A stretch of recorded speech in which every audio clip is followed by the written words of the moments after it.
Hello guys, कैसे हैं आप सब। उम्मीद करेंगे अच्छे होंगे और स्वस्थ होंगे और एग्जाम के तैयारी में व्यस्त होंगे। मैं ओम प्रकाश मिश्रा और आप देख रहे हैं अपना YouTube channel success study star. तो दोस्तों, आज जो मैं आप सबको बताने वाला हूँ एक्सरसाइज 3.3 क्लास 10th मैथ, और वो भी कौन सा था, NCERT। ठीक है, और ये जो है NCERT, इसमें कह रहा है आप प्रतिस्थापन विधि से हल करें। किस विधि से? प्रतिस्थापन विधि से। ठीक है, तो वीडियो को शुरू से शुरू करते हैं। और हाँ, अगर आपको अच्छा लग जाए तो वीडियो को सब्सक्राइब कर लीजिएगा। ठीक है, तो चलिए बनाते हैं। एक का ये क्वेश्चन नंबर कितना है? चौथा है। ठीक है, और चैप्टर का नाम तो आपको पता होगा। चलिए, तो क्या कर लेते हैं, समीकरण इसको 1 मान लेते हैं और इसको समीकरण क्या मान लेते हैं? 2 मान लेते हैं। इतना में कोई दिक्कत नहीं दिक्कत। आगे क्वेश्चन पढ़िए। कह रहा है 0.2x प्लस 0.3y। दशमलव देख के लफड़ा नहीं लग रहा है ना? लफड़ा तो पहले क्या करते, दशमलव हटाइए लेते। अगर नहीं हटाएंगे फिर भी सवाल बन जाएगा। ठीक है, तो आप लोग कमेंट कीजिएगा जो सर दशमलव वाला बता दीजिए, तो बाद में बता देंगे, लेकिन अभी दशमलव हटा के तो बताते हैं। ठीक है, हम चाहते हैं कि आप लोगों को ज़्यादा लफड़ा नहीं लगे। तो 1, 2 मान लिए। हमको क्या करना है, दशमलव हटाना है। तो कैसे हटेगा देखिएगा।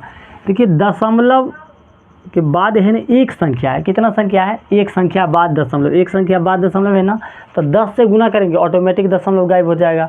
तो समीकरण 1 और 2 है, तो क्या लिखेंगे, समीकरण 1 तथा 2 में 10 से गुना करने पर। लिखिए, समीकरण 1 तथा 2 में 10 से गुना करने पर,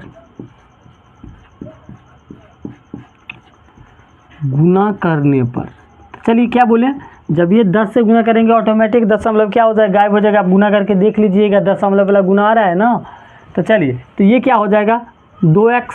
जब वो आगे वाला 0 का कोई वैल्यू नहीं होता है तो डायरेक्ट 2x लिख सकते हैं, प्लस का 3y अब बराबर 13। एक समीकरण 1, 2 हो गया, तो एक 3 मान लो। ये क्या हो जाएगा, 4x प्लस 5y बराबर 23। एक समीकरण 4 मान लिए।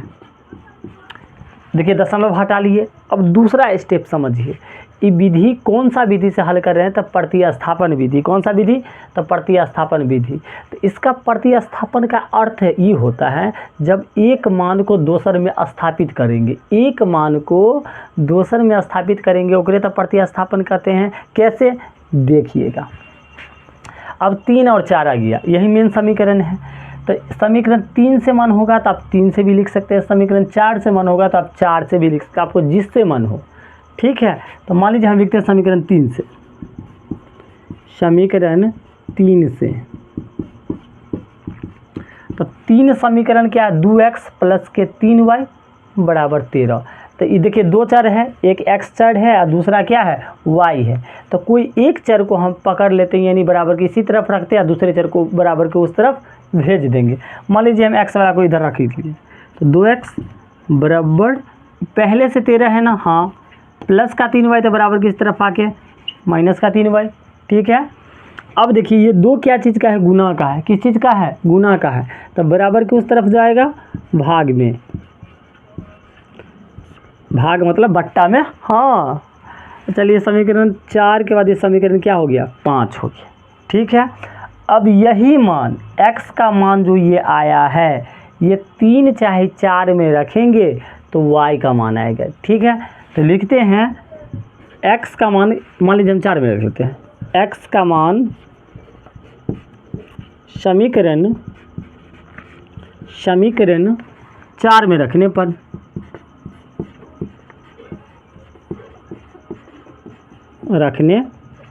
तो 4 में रखिए बुआ रे। x का मान समीकरण किस में रख रहे हैं, 4 में रख रहे हैं। ठीक है,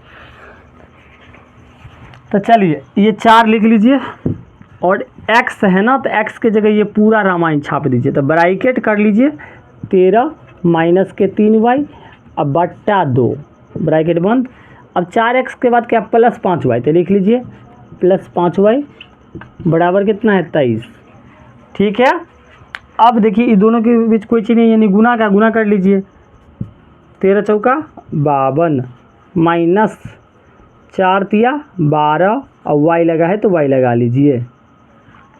अब एक बात समझिए, ये बट्टा है, तो ये बट्टा में जो 2 है तो ये 2 से इसमें भी इसमें सब में गुना होगा। ठीक है, अगर इसमें जो बट्टा है तो सबसे पहले रैखिक समीकरण बनाएं, तो ये 2 से तीनों में गुना होगा, यानी इसमें भी और इसमें भी। अच्छा एक बात बताइए, 2 से जिसमें मल्टीप्लाई होगा पहला वाला में तो 2 तो कट जाएगा, कट गया ना, तो कट जाएगा, इसी कारण इसमें गुना तो मान लीजिए हो गया। तो और इसमें होगा तो 5 दूना 10 और y है तो y लिख लीजिए, और 23 दूना 46। ठीक है, इतना हो गया। अब क्या करिए, जो 12y प्लस का 10y है, यानी माइनस का 2y बचेगा, बराबर 46 है। प्लस का 52 है तो बराबर को उस तरफ जाके क्या हो जाएगा, यहाँ देखिएगा थोड़ा सा, देखिए माइनस का 2y तो रहने दीजिए, 46 भी पहले से है, प्लस का 52 तो बराबर को उस तरफ जाके माइनस का 52, तो माइनस का 2y। अब 46 में से 52 घटेगा, कितना बचेगा 6, लेकिन किसका, माइनस का, तो माइनस और माइनस तक कट गया पहले ही, और 2 एक 2 द्वितीया 6, तो y का मान कितना आ गया 3। अब यही y का मान समीकरण 5, 4, 3 में कोनों में रखेंगे तो x का मान आएगा। ठीक है, तो हम किस में रख लेते हैं, तो रखते हैं y का मान समीकरण 5 में। तो लिखिए y का मान समीकरण 5 में रखने पर, 5 में रखने पर, तो y का मान समीकरण 5 में रखना, तो 5 कहाँ है, यहाँ है, तो x बराबर 13 है तो 13 डाल दीजिए, -3, और y का मान कितना है 3, तो यहाँ गुने 3 डाल दिए, क्योंकि दो संख्या के बीच कोई चीज़ नहीं रहता है, इसका मतलब क्या चीज़ का रहता है, गुना का रहता है। अब बट्टा कितना है 2, 13, 3 तिया 9 बट्टा 2, तो 13 में से 9 गया तो कितना हो जाएगा 4, और बट्टा 2, तो 2 दूना 4, यानी x का मान कितना आया 2 आया, y का मान कितना आया 3 आया, और यही आपका आंसर है। ठीक है, अगर पसंद आ गया हो तो चैनल को सब्सक्राइब कर लीजिए। जल्द मिलते हैं नए का वीडियो में।